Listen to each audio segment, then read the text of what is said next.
Ah là, mets-toi à l'aise. Bon, tu sais que quand. Donc là, on va avoir une conversation, on va avoir des échanges, tu vas pouvoir me couper, tu vas pouvoir me poser des questions. On va déjà commencer par une petite évaluation de ce qui s'est passé pour remettre un petit peu les choses à zéro au niveau de ton état émotionnel.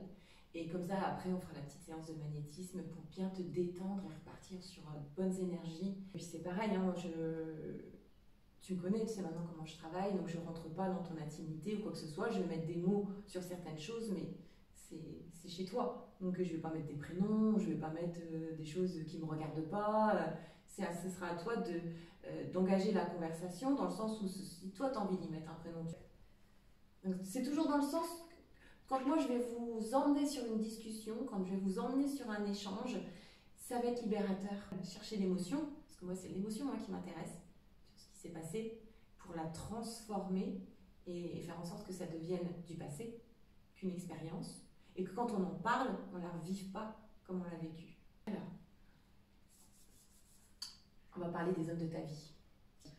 Ça ne va pas être forcément les concubins ou les petits copains, mais ça va être aussi la fratrie, ça va être aussi le père de famille.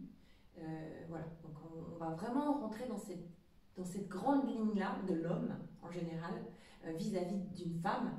Qu'est-ce que ça représente un homme dans la vie d'une femme?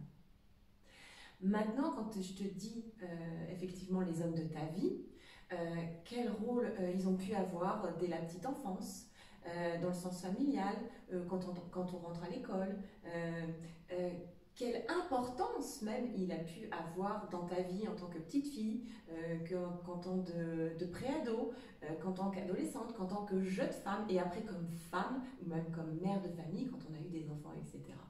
Le rôle de l'homme dans la société, quand on dit homme, on se dit putain, c'est du costaud, c'est du lourd le bonhomme. Quand on associe un état émotionnel à un homme, on dit qu'un homme il est fort, on dit qu'un homme il est puissant, on dit qu'un homme il a de la prestance, on dit qu'un homme il a la possibilité de faire plus de choses qu'une femme. On est toujours en train de dire que l'homme est dominant dans beaucoup de certaines situations dans la vie, que ce soit dans une vie de famille, que ce soit dans du sport, que ce soit dans du professionnel.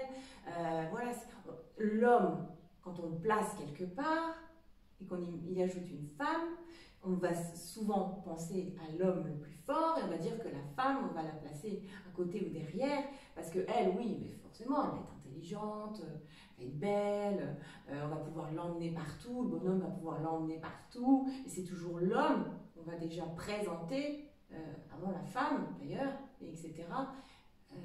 Monsieur travaille, monsieur a une vie de famille, c'est la femme d'eux, et ainsi de suite. Encore aujourd'hui, dans beaucoup de schémas, on va dire. Alors, quel rôle il a cet homme-là aujourd'hui dans ta vie, j'ai envie de te dire? Bah, moi, j'ai quelqu'un qui est en train de se dire que finalement, l'homme, il n'a pas forcément cette position-là partout et que la femme peut avoir certaines positions dans sa vie. Et qu'on n'est plus obligé de passer par le regard de l'homme, la position de l'homme, pour être une femme aujourd'hui. À quel moment on s'est oublié qu'on a laissé le pouvoir au bonhomme et de se dire, je suis la femme d'eux, je suis la mère d'eux, j'ai une vie de famille d'eux, et quand je travaille, c'est en fonction de mon bonhomme là où il travaille, je ne suis pas déménagée en fonction de mon travail, de toute façon, ça va déjà être lui, ensuite moi, et etc. Enfin, je veux dire, à quel moment on s'efface, à quel moment on donne le pouvoir sur cet homme, ou sur tous les hommes, parce que ça fait longtemps que c'est comme ça, et les conséquences, elles sont pour qui finalement? Elles sont pour Bibi, les conséquences. Parce que je vis en fonction de monsieur. Et à l'époque, je vivais déjà en fonction de monsieur, parce que j'avais un père de famille qui était vraiment le père de famille, et que j'avais une maman qui disait amen à monsieur, papa de famille, homme de famille. Et donc du coup, j'ai cette image-là qui est restée très longtemps avec moi. Et ensuite, il y a les frères, etc. Donc à un moment donné, quand on vit toujours accompagné de ce mot homme, et quand on est habitué comme ça, dès tout petit, à vivre de cette façon-là, où elles sont tes valeurs? À un moment donné, tu es rentré dans un schéma parce que les autres étaient déjà dans ce schéma-là. Là, je suis en train de te dire quelque chose qui est vrai, qui correspond bien, parce qu'effectivement, tu sais que depuis que tu es né, ça s'est passé comme ça, Et là, tu es en train de faire le film de ta vie, et tu es en train de dire, oui, c'est vrai, bah oui, c'est vrai, non mais c'est vrai. Ça se fait naturellement, ça se fait dans l'aisance, ça se fait facilement, ça se fait normalement, on se dit que tout est normal, on continue à vivre dans ce sens-là, et puis finalement, il y a des petites choses qui vont plus. Alors ça, soit dans la relation avec les enfants, soit dans la relation avec son mari, soit dans une relation même extérieure avec des couples ou dans une famille ou etc. Il y a des petites choses comme ça qui commencent à partir en cacahuète, mais on se dit mais c'est bizarre, pourquoi c'est en train de partir comme ça dans tous les sens? Il y a plein de petites choses comme ça qui ont des couacs dans toute ma vie, que ce soit dans le professionnel, dans la famille, dans les amis, sur ma propre santé. Je commence à avoir soit trop de poids, ou même des boutons, ou même mes cheveux ça va pas, ou je sens la fatigue, je sens le stress, je sens que quand si je suis amenée à fumer, je vais fumer plus, que je vais même peut-être prendre un verre avec la cigarette parce que je suis normale, mais en même temps ça va pas. C'est bizarre. À un moment donné, ton être intérieur, il a été chercher l'image qui te correspondait réellement pour que tu aies un déclic. C'est maintenant qu'il faut que je réagisse parce que lui, il t'a montré quelque chose qui était vrai, révélé qu'il fallait que tu déclenches le truc et à ta façon, tu as déclenché les choses. Et tu vois bien qu'en déclenchant les choses, tu as transformé ta vie. Maintenant, quand on a été longtemps dans des schémas comme ceux que tu as vécus, il faut faire un bon nettoyage, on va dire, bien se remettre en question et faire les choix au bon moment pour pouvoir accéder à quelque chose de mieux dans sa vie et de se dire qu'on a envie de continuer de vivre aussi. On commence un petit peu à nettoyer sa maison, quand on commence à nettoyer aussi sa vie relationnelle et qu'on prend sa place en fait finalement, on se dit ouais non j'ai ma place, donc du coup on enlève ceux qui étaient à ta place. Et c'est là qu'on nettoie finalement, en disant bah non mais t'étais trop chez moi toi, donc finalement je te redécale un petit peu, donc je vais nettoyer ce que t'as fait, et puis maintenant ma porte, je balaye devant ma porte. Pour rentrer plus dans ma porte, c'est moi qui décide qui rentre chez moi ou pas. Il y a une façon de recevoir pour soi, de le garder pour soi, parce qu'on a besoin de se nourrir comme quand on mange. On va se nourrir de cet état-là, ça va nous gonfler de bonnes énergies, ça va nous mettre dans de bonnes positions, ça va nous dire que nous sommes des personnes de tout pouvoir, qu'on est indépendante et qu'on est libre de choisir ce qu'on a envie de faire de cette position-là ou pas. Et ça nous met dans une forme, waouh!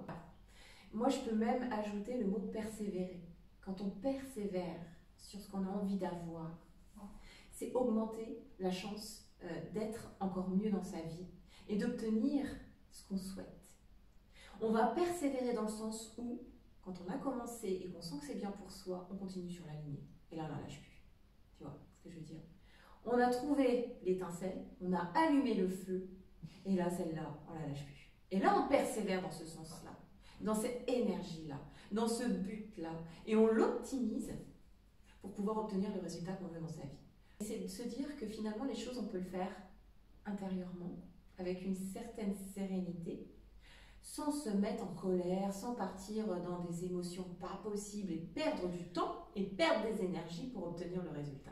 Quand on met des mots forts sur ça, tu dis quand même, il faut qu'on se réveille, il faut qu'on bouge, il faut montrer à l'autre qu'on est vivant et puis qu'on a envie de faire quelque chose de ce corps-là, de cette vie-là et qu'on n'est pas absent, qu'on n'est pas fantôme. Ah bah tiens, on va arriver sur Terre, on va vivre sur Terre et puis on va être comme tout le monde et finalement, quand il arrive le moment où on doit repartir, et là, vous dites, waouh, finalement, j'ai fait quoi de ma vie? Quand on a un métier d'auxiliaire de vie, quand on est dans l'aide à la personne, et quand on a la capacité de se déplacer chez les autres, de pouvoir donner de son temps, même si on est récompensé, entre guillemets, ou payé, ou etc., parce qu'il y a toujours un échange de services, c'est quand même merveilleux de pouvoir le faire. C'est extraordinaire de pouvoir se déplacer, de pouvoir aller aider des personnes qui sont sous une forme d'handicap ou une autre, ou qui n'ont pas le temps de faire certaines choses dans leur maison, et de se dire que toi tu peux pas faire, je vais le faire à ta place. C'est merveilleux de pouvoir faire ça. C'est pas tout le monde qui peut accompagner les gens, c'est pas tout le monde qui peut être auxiliaire de vie, être soignant ou etc.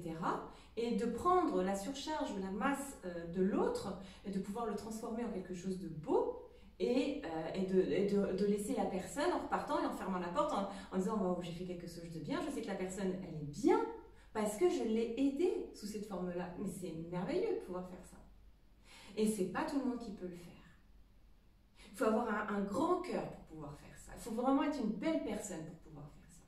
Il y a des personnes qui s'égarent avec ce métier-là, parce qu'elles sont, ce sont des personnes qui vont capter les énergies des autres. Si elles ne savent pas se nettoyer des énergies des autres quand elles vont faire ce travail-là, et qu'elles ramènent ça chez soi, ça va les fatiguer, ça va leur créer des maladies, ça va leur donner des surcharges, ça va se sentir sur les épaules, ça va se sentir sur le cou, ça va se sentir sur les hanches, on peut même avoir des problèmes aux pieds ou aux jambes, parce qu'on s'est donné à l'autre. Parce qu'on a été faire quelque chose de bien pour quelqu'un d'autre, mais qu'on n'a pas su se renettoyer ou se redécharger avant de rentrer chez soi ou de se dire qu'on avait fait une bonne chose. Parce qu'on ne nous l'apprend pas ça quand on est auxiliaire ou thérapeute ou médecin ou aide-soignant, etc. Quand on est dans un métier où on donne à la personne et qu'on leur dit pas à ces gens-là, vous savez, à un moment donné, il va falloir vous faire du bien hein, parce que c'est très très important. Tu as pu donner à l'autre, mais maintenant il va falloir que toi tu te ressources et que tu te donnes à toi.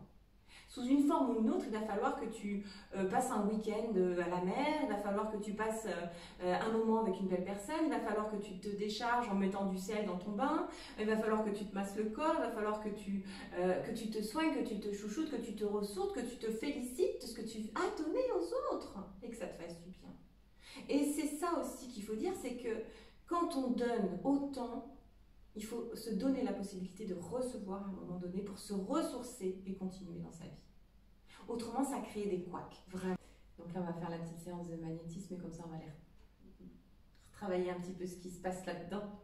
On va ouvrir un peu les vannes, hein, on va travailler un petit peu là-dedans pour te laisser de la place et de l'espace pour ta future transformation.